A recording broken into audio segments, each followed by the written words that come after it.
The terminal at John F. Kennedy International Airport thrummed with the familiar energy of travelers in motion.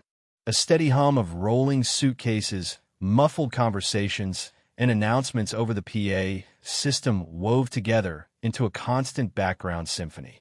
Business travelers in press suits, families juggling strollers and carry-ons, exhausted tourists clutching neck pillows.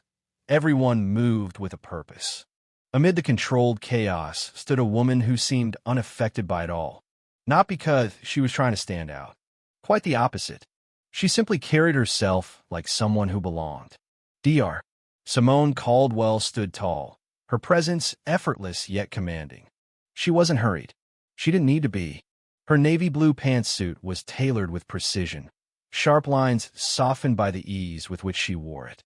In her left hand, she carried a sleek leather briefcase, unmarked by scuffs or wear, while a passport and boarding pass rested neatly in her right. There was no need for her to glance around for directions. She knew exactly where she was going. At Gate 17, a flight attendant wearing the crisp uniform of International Airways greeted her with a bright, practiced smile. "Welcome aboard, Dr. Caldwell," the attendant said, her tone warm but respectful. Simone returned the smile politely, if distantly. "Thank you." Stepping onto the plane, Simone inhaled the distinctive scent of first class, polished leather, faint cologne, and an unmistakable whiff of privilege. First class wasn't just a seat. It was a statement, a sanctuary from the noise and clutter of coach, a space reserved, more often than not, for those whose lives have been defined by access. She walked down the aisle with a measured pace, ignoring the glances that trailed her. She'd seen them before, those flickers of surprise, the unspoken questions. They didn't bother her. She had long since mastered the art of ignoring them. Her seat was 2A, by the window.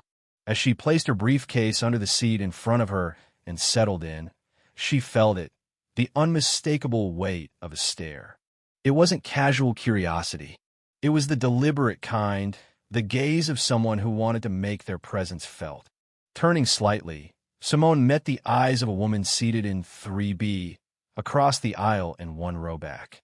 The woman was in her late 50s, her platinum blonde hair pulled tightly into a bun. She wore an elegant beige suit, Italian tailoring, no doubt, and minimal jewelry that whispered old money. A thin Cartier bracelet, understated pearl earrings, and a wedding ring with a diamond that glinted sharply in the cabin's lighting. Her expression was cool, calculating, and unmistakably filled with contempt. Simone knew the look. She'd been on the receiving end of it enough times to recognize it immediately. The woman's lips pursed, and after a moment that stretched a beat too long, she leaned forward slightly and spoke. "Excuse me," she said, her voice honey-smooth, but laced with something sharper. "I think you might be in the wrong seat." Simone turned fully toward her, calm, unwavering. "No," she replied evenly. "I'm exactly where I'm supposed to be." The woman's fingers, adorned with immaculate pale pink polish, tightened on the armrest. "Are you sure?" she asked, in a tone of polite skepticism, as if Simone were a lost tourist wandering into a private club. "This is first class." "I'm sure," Simone said, her voice steady, as though she were noting the time. The woman exhaled sharply through her nose. A clipped, forced laugh followed. Then she turned to her husband seated beside her. He was a quiet presence, a man of about the same age, wearing a navy blazer over a pale blue shirt, who hadn't even glanced up from his magazine. "Can you believe this?" the woman murmured to him, loud enough to carry, but soft enough to preserve the thin veil of propriety. He barely looked away from his page. "Believe what?" "This nonsense," she replied, tilting her head subtly toward Simone, as if indicating a dog that had strayed into her manicured garden. Simone didn't flinch. She'd been here before. She'd dealt with women like this before. Women who thought their space was inherited and others' presence within it was suspect. What this woman didn't know was who she was dealing with. Not yet, anyway. And what came next, Simone thought, would make sure she learned. The flight that changed everything. Barely 5 minutes later, Simone had settled into her seat, her tablet in hand as she scanned emails. That's when she noticed the woman in 3B shifting, adjusting her seatbelt with performative precision. Then she pressed the call button, her manicured finger jabbing it, as if it had personally offended her. A flight attendant arrived quickly, her smile patient but professional. "Yes, ma'am. How can I help you?" The woman's posture straightened. She lowered her voice to a stage whisper that wasn't discreet enough. "I believe there's been some kind of mistake," she said. The attendant's expression didn't change. "What kind of mistake, ma'am?" The woman blinked, feigning surprise that the issue wasn't immediately clear. "Well, you see," she said, flicking her gaze, almost imperceptibly, towards Simone. "I'm just concerned that, well, some people might be in the wrong cabin." The flight attendant's smile tightened at the edges. "Everything has been confirmed, ma'am." The woman sighed theatrically. "Of course," she said, but then added just loud enough. "I only hope there hasn't been, any fraud." The word hung there. Heavy. Ugly. Simone exhaled softly and closed her tablet. She turned, eyes cool and clear. "I'm sorry," she said smoothly. "Did you just accuse me of fraud?" The woman flinched. "Oh, I didn't say anything. I was just asking questions." Simone supplied, her voice quiet, controlled. Her husband finally spoke up, his voice heavy with long-practiced resignation. "Elaine, enough." But Elaine, the woman in 3B, was not done. "I have a right to know who I'm sitting next to," she said sharply, her mask of politeness crumbling. Simone regarded her calmly. "And what is it you do, Elaine?" Elaine's chin lifted, the pride unmistakable. "My husband owns an investment firm," she announced. "And I do charity work for underprivileged women," Simone said softly, already knowing. Elaine nodded with the gravity of someone who believed herself to be benevolent. "Yes." The irony hung heavy in the air. But before Elaine could continue, the flight attendant returned. "Dr. Caldwell," she said, "the captain would like to welcome you aboard personally."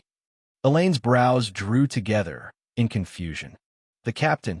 Simone smiled, a subtle shift of expression. "That's very kind," she said, rising from her seat. And just like that, everything shifted. Eyes followed Simone as she walked toward the cockpit. Whispered speculation swept through the cabin. Elaine stared, frozen. "Did you hear that?" she hissed at her husband. The captain, he didn't answer. The power revealed. When a cockpit door opened, the captain himself stepped out. Tall, composed, his uniform impeccable. He extended his hand. "Madam President," he said, "it's an honor to have you on board." A silence descended like a gavel in a courtroom. Passengers exchanged looks. Elaine's face paled. Simone shook the captain's hand with practiced ease. "Thank you, Captain. I appreciate it." Elaine's world tilted on its axis. "President," she whispered to no one in particular. Her husband sighed. "She's not joking, Elaine." The phones came out next. Subtle photos, quiet videos. The unraveling was happening in real time, and Elaine was the last one to know. The fallout. The cabin buzzed softly as the truth settled over it. Simone Caldwell, recently elected president of the International Coalition for Global Finance, the first black woman to ever hold the position, was not just someone important. She was someone monumental. Elaine scrambled for her phone, searching Simone's name in a panic. Headlines confirmed what was already painfully obvious. Interviews, articles, features on her historic election. The realization hit Elaine like a wave of turbulence she hadn't buckled in for. For the rest of the flight, Elaine sat in silence, shrinking in her seat. Her husband said nothing. Simone, however, was the picture of calm, reviewing documents as though this flight was just another day in a life filled with far bigger moments. The final blow. When the plane landed and passengers disembarked, Elaine had one last gauntlet to run. As she passed Simone's seat, she glanced over, hoping for some acknowledgement, some release from her humiliation. Simone looked up, her gaze steady. There was no smugness, no vindication, just the quiet certainty of someone who had seen it all before. "Enjoy your flight," Simone said evenly. Elaine opened her mouth. Nothing came out.